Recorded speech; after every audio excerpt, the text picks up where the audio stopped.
Oh my goodness, we finally have a day that it's not raining. It has like rained and been cold for like the last, 3 or 4 days? Something like that. It feels like forever. Just feels so good to get back outside. I've been cooped up with a very playful puppy and a little chicken that wanted out of its house. Oh, and I have an update on Oa. Oa has fooled me yet again. Oa is definitely not a girl. Oa is definitely a boy. I'm pretty excited about that. That one over there is definitely ready to get some playtime in. Puppy, you are gonna be so dirty.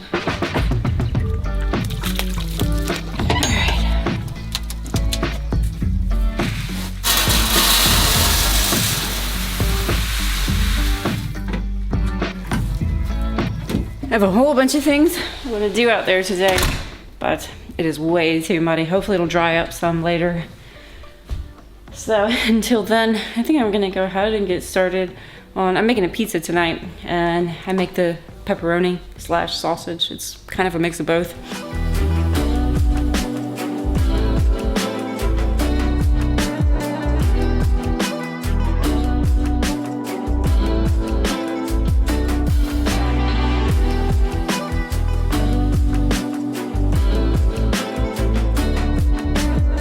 One of the things that I've been wanting to do is to start introducing Kaja to my pet chicken, Oa, and kind of see how that goes. Especially now that Kaja is probably like, I don't know, she's like 14 or 15 weeks old now. And no, I definitely don't trust her whatsoever not to like bite or chase the baby chicken at her age especially.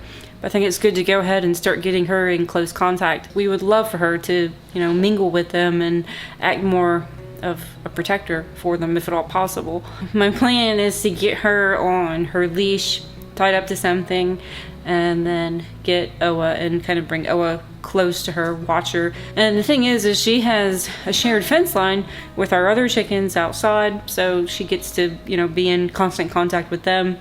And she does like bark at them now and then, which she gets corrected for. And kind of wants to jump at them and all that. But I think for her, the thing is she sees them as something to play with, which is just as dangerous as chasing a chicken to actually want to kill it. So she needs to learn that basically they're not to be touched, but they're also something that she needs to learn to live alongside with.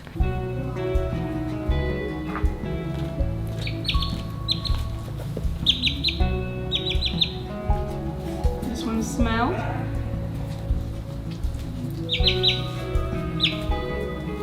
No biting. Be nice. You can smell, but you can't bite. Be nice. Be nice. You gotta be nice. I just figure I'll do this a couple times a day for a while, and then maybe bring Oa closer and closer to her to allow her to like smell him and all that.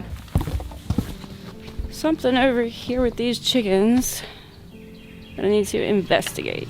Oh, what's going on? Who's making that noise?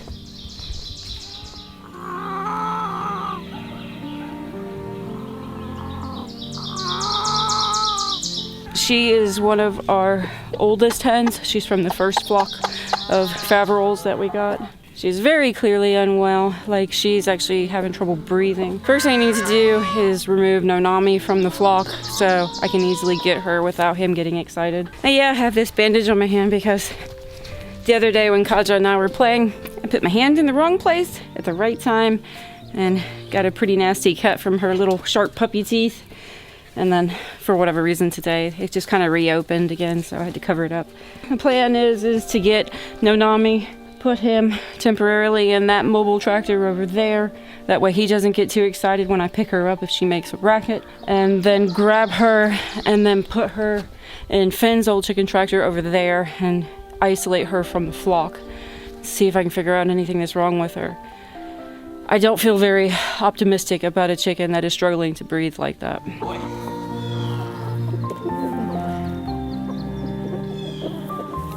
There you go. Get in there. You'll be alright.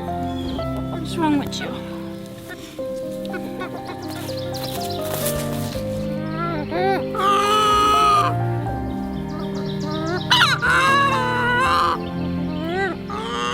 nothing obviously wrong with her.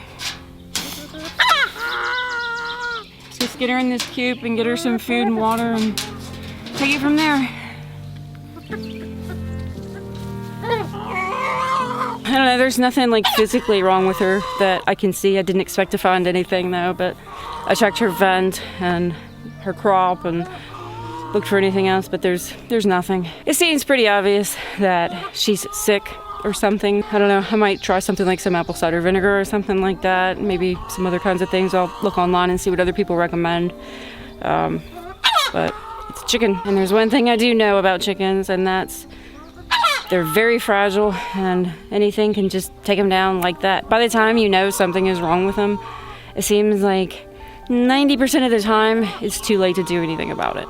Doesn't mean you shouldn't try, but it seems like chickens don't really show when they're not feeling well. Chicken goes down and is still alive but moving, our chickens are likely to come over and peck on it and start eating it. So it might just be a self-preservation thing that they don't show that they're sick or ill or injured or whatever until kind of the last minute. As per usual, I'm having the debate over whether I want to try to bring her in the house to treat her. But I don't know what to do for her. If she is sick with something actually contagious, I don't want to bring it in the house where I have the little baby chicken, Oa, and give it to the baby chicken. So she's probably better off out here regardless, being isolated. I definitely don't know that she's contagious by any means, obviously, but sometimes it's better to be cautious than to take chances.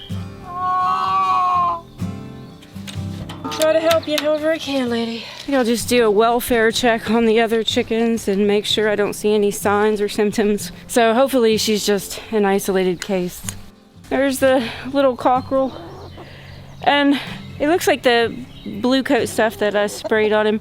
Now, I realized after the fact that that brand isn't specifically called blue coat. But I had put a link in the description of what it's actually called. I forget the actual name of it, but I will say it does seem like it helped to keep them from picking on his legs.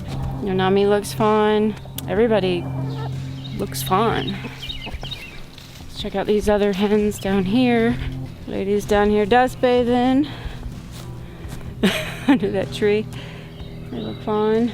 I don't see anybody else sick. I'll just have to keep a close eye on the flock. It's weird. It seems like I've had the most trouble with these Faverolles. Then again, Faverolles are the most of what we've had. But so far, the 6 Orpingtons that we've had the least problems with. I mean, we haven't had any problems with them. So I don't know. And it seems like I've had more like deformities and genetic things or whatever with this breed than the Faverolles than you should have, and I don't know.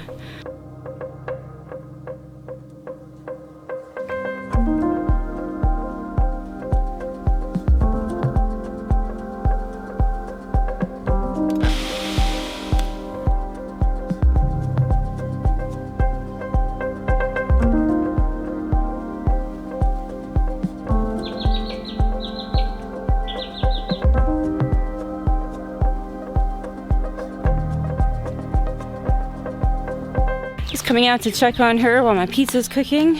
She is still pecking around and going upstairs and roosting and eating and drinking. I mean, that's a good sign, but we'll see what happens over the next 12 to 24 hours.